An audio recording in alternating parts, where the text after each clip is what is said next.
actually spent a little time away from home, which I know a lot of you will probably be doing this holiday season.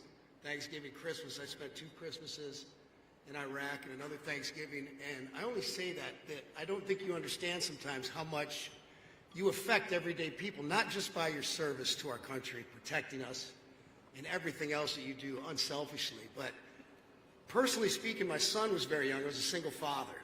And being away from Christmas that first year, I kind of sat him down. And it was one of the most important life lessons I ever got to teach him, which was, look, we've been fortunate the last few years. I had finally made some money. I said, to be able to afford whatever we want.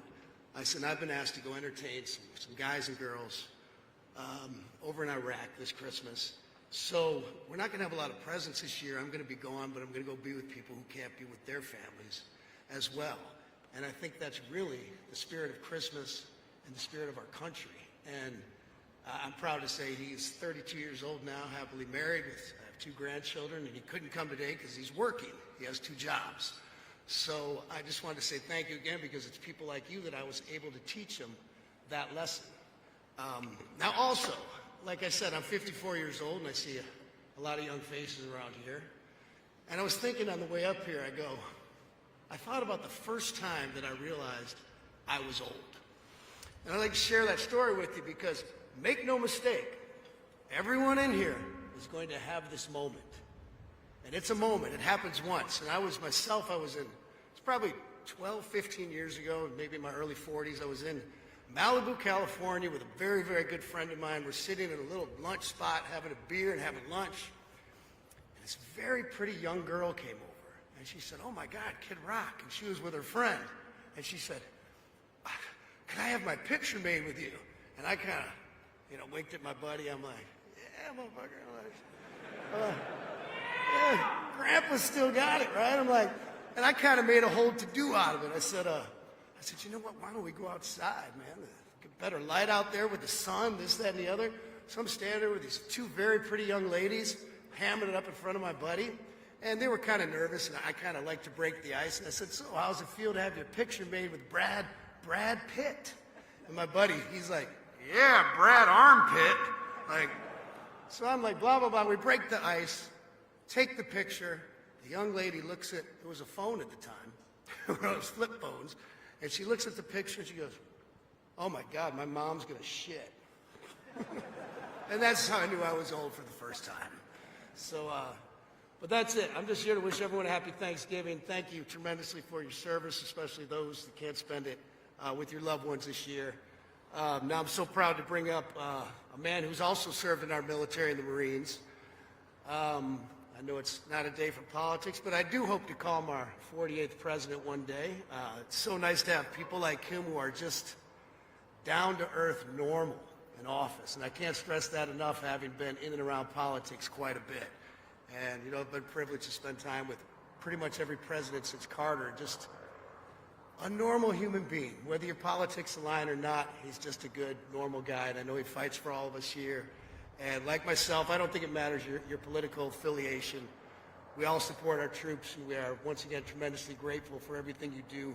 So without further ado, could you make some noise, please, for the Vice President of the United States, Mr. J.D. Vance.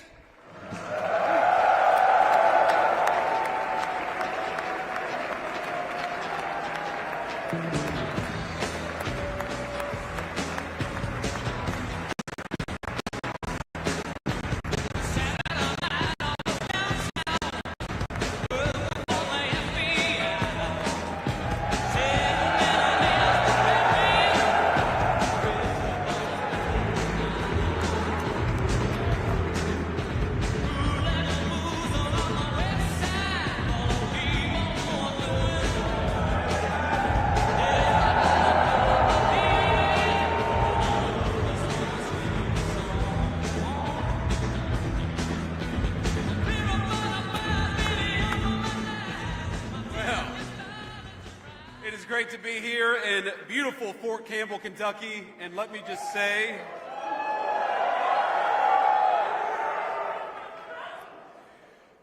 I want to say first, before we get started, on a somber note, we had, and some of you may have seen this on your phones or on social media, but apparently there was a shooting outside the White House just a couple of hours ago. And we're still learning everything. We still don't know the motive. There's a lot that we haven't yet figured out. But what we do know is that a couple of National Guardsmen were injured in the line of duty. And first of all, I want everybody who's a person of faith to say a prayer for those two National Guardsmen, that they're able to spend Thanksgiving with their families instead of losing their lives, because I understand they're still in pretty tough condition. But I think it's a somber reminder that soldiers, whether they're active duty, reserve, or National Guard, our soldiers are the sword and the shield of the United States of America.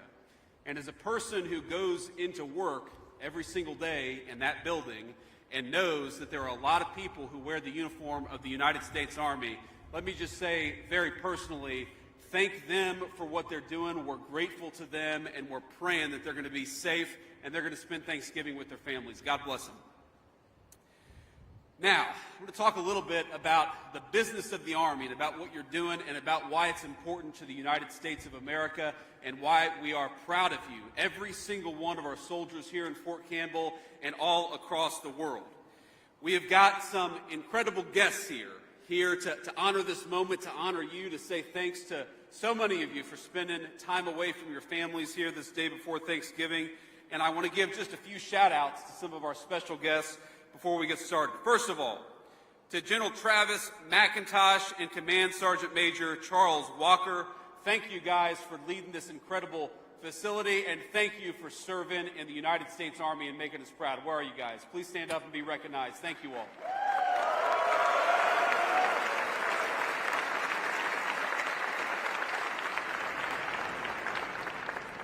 We've got my dear friend, Senator Marsha Blackburn. Marsha, please stand up and say hello.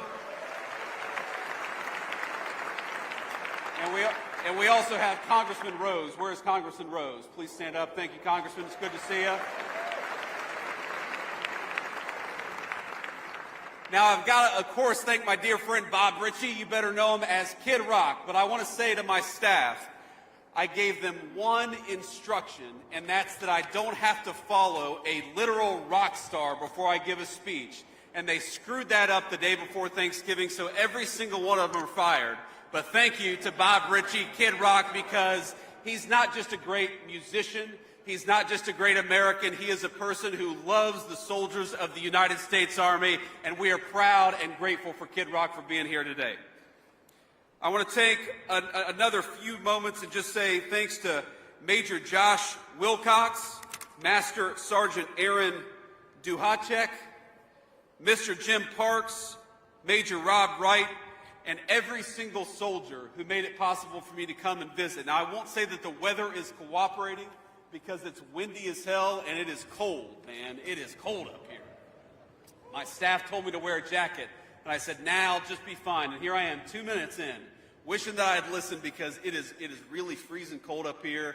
But we're gonna have a little fun despite that, because we are here to celebrate not just the United States Army, we're here to celebrate each and every one of you. And I know we've got some units here at Fort Campbell, and I want to give a shout out to each of the great units. So if you are with the 101st Airborne Screaming Eagles, let me hear you a little bit. Where's the 101st Airborne?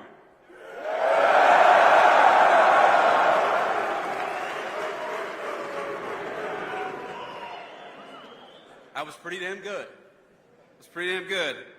Let me say that the 101st Airborne is one of the proudest units in the entire United States Army for all warfighters everywhere. Everybody knows the prestige, everybody knows the professionalism, and everybody knows the greatness of the 101st Airborne. So when the nation calls on the 101st Airborne, you all execute, you make us proud, you kick the enemy's ass, and you come home safely, and that's exactly what we want our soldiers to do. We are honored. Somebody said, I agree. Thank you. I appreciate that endorsement. We're also honored to be here to welcome the men and women from the Strike and Destiny Brigades who just finished deployments in Europe and the Middle East. We're the Strike and Destiny Brigades.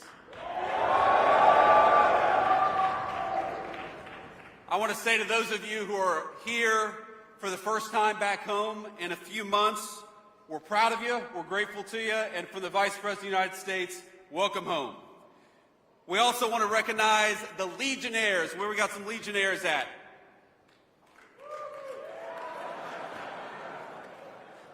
Like 5 or 6.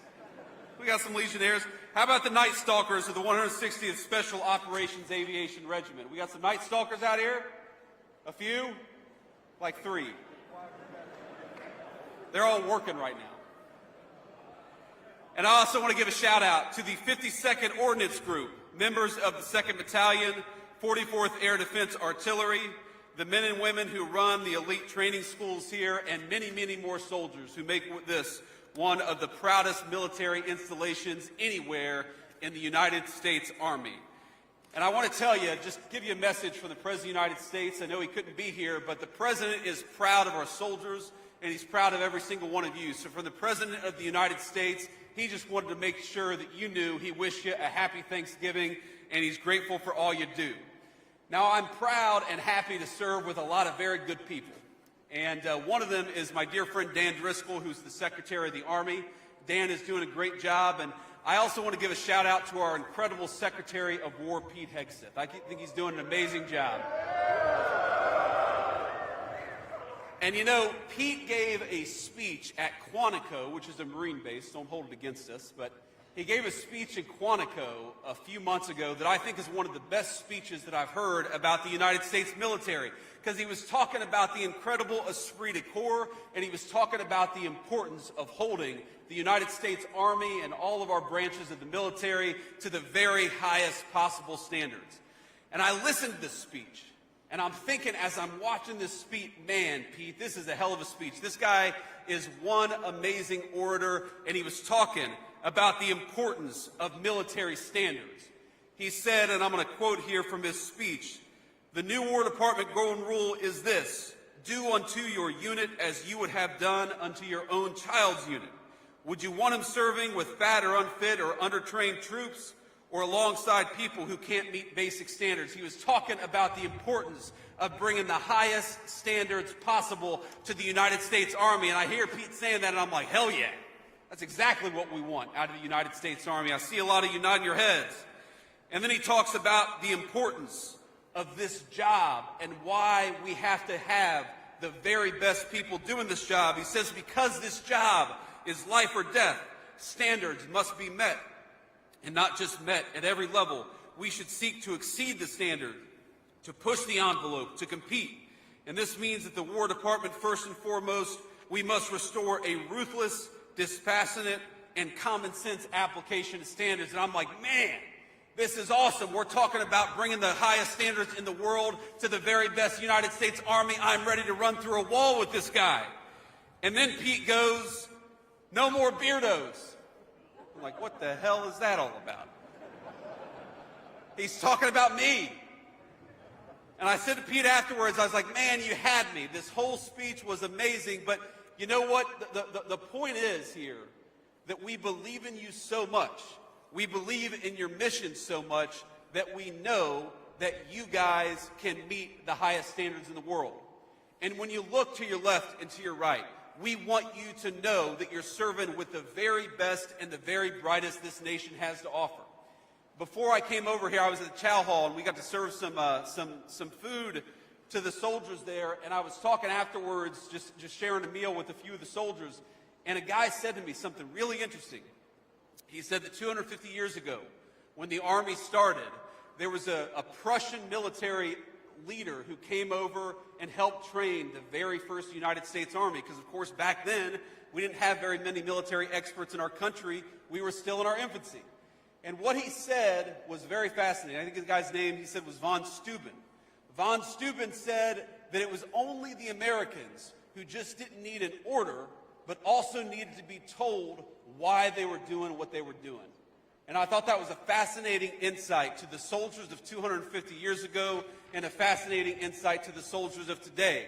We don't just want people who mindlessly follow orders. We want people who think, because we know that the most powerful weapon in the United States arsenal, the most powerful weapon anywhere in the world, It's not a rifle, it's not a tank, it's not a helicopter or an airplane. The most dangerous and lethal weapon anywhere in the world is a United States soldier, and we're proud of you, and we're going to stand behind you every step of the way.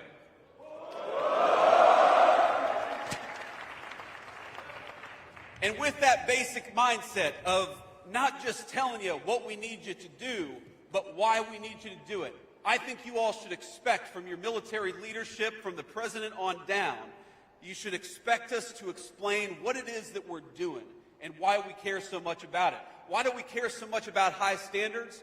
Not just because we think that standards got a little lax in the last administration. We care about high standards because if, God forbid, the President of the United States asks you to go to war, we want to make sure that the people that you're fighting with are the very best. We owe it to your moms and dads, your grandmas and grandpas, to only send the very best people off to foreign conflicts, and that is why we care so much about standards.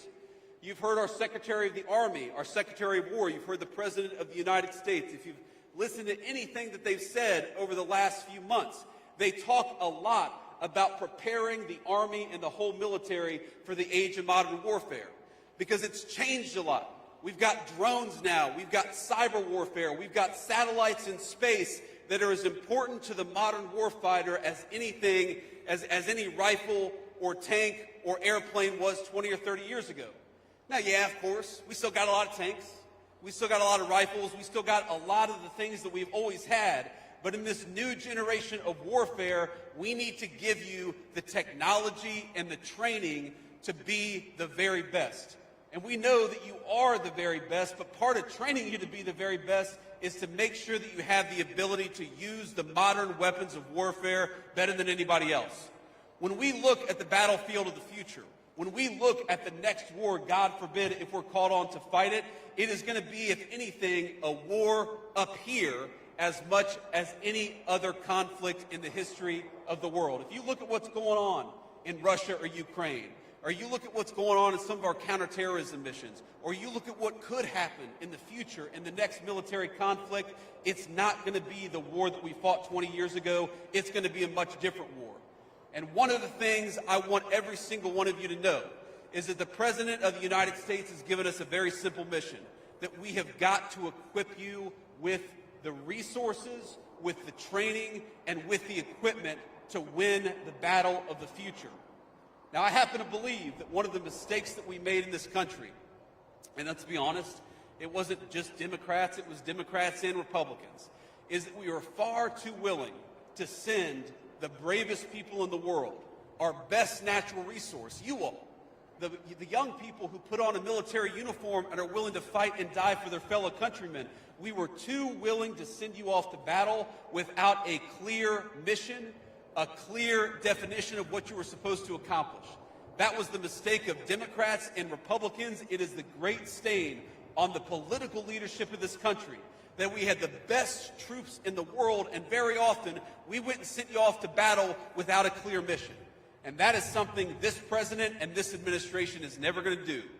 If we ask you to go off and do something, if we ask our soldiers to risk their lives to defend their countries, what I promise you is that we're only going to do it with a clear mission and clear guidelines. And we're going to give you the tools necessary, we're going to give you the resources necessary, and we are going to empower you to do a very simple thing, which is kick the enemy's ass and come home safely. That's what the United States wants from its soldiers, and that's what the President of the United States asks of each and every one of you. It's not that hard, but that's what you should demand of your political leadership. Just as you follow orders of the President of the United States, this president stands by you. And if he asks you to do something hard, it's only going to be for a very good reason. You know, one of the things that I love about Thanksgiving, it's probably my favorite American holiday. If you think about all the holidays that we celebrate, Thanksgiving is the most uniquely American holiday. You know, Christmas, of course, the birth of Jesus, all of these other holidays, they're very important. And I love Christmas as much as anybody. I've got 3 little kids. But Christmas is a holiday that 1.8 billion Christians celebrate all over the world. Thanksgiving, what we celebrate tomorrow, that is a uniquely American thing. That's why, for example, we have turkey. Think about turkey. Who really likes, be honest with yourselves, who really likes turkey?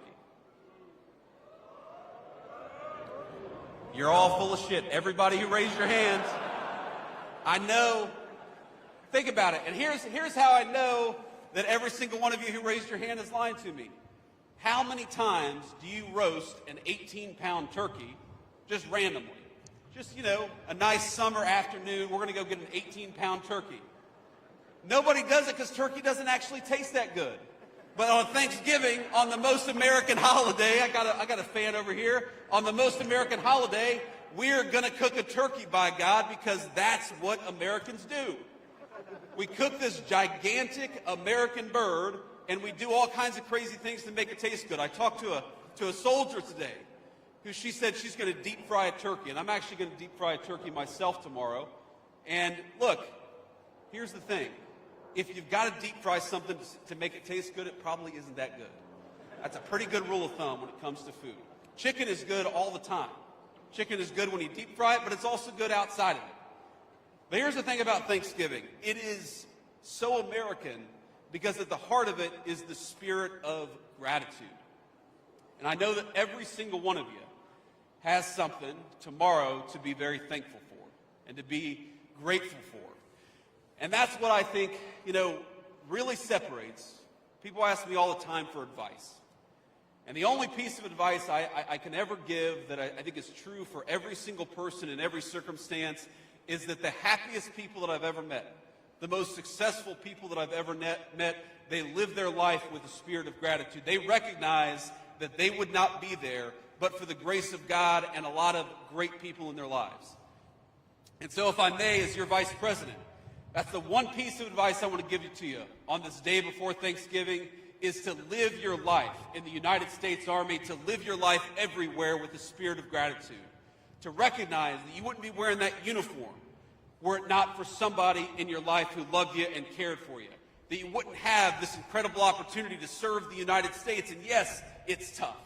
And yes, it's a life of sacrifice. But I happen to believe that the life of service and sacrifice is the greatest blessing that we have in this room today. Because what an amazing country it is that takes people from all walks of life and makes them part of the same United States Army, the same sword and shield for the American people, the same organization that for 250 years has kept us safe. So tomorrow, I'm thankful for a lot. I'm thankful for my beautiful wife and our 3 beautiful kids. I'm thankful to have the opportunity to serve as Vice President of the United States of America. I'm thankful for my family. I'm thankful to Almighty God for the incredible blessings that He's given this country and also He's given to me personally. But one of the things at the very top of the list that I'm thankful for is the United States Army and for the people in this room. Now, I know that a lot of you are going to spend tomorrow with your friends and families, but I also know that a lot of you are not going to have that opportunity. That you've got deployments you've got to prepare for, that you're stuck on this base, you're not able to travel home because you've got to prepare for the mission. And when I think about all the many blessings that are very, very present in my life, there is nothing that compares to being the Vice President of the United States at a time like this. Vice President of all of you, Vice President of the greatest fighting force that exists anywhere in the world, the United States Army. You guys make this a happy Thanksgiving for me because every single day you show up to work, you put on that uniform and make your nation proud. You make me proud to be your Vice President. So happy Thanksgiving, soldiers. Keep on doing what you're doing and never forget that the most deadly weapon anywhere in the world, it's not about technology, it's not about what you're holding in your hands, it's about what's up here.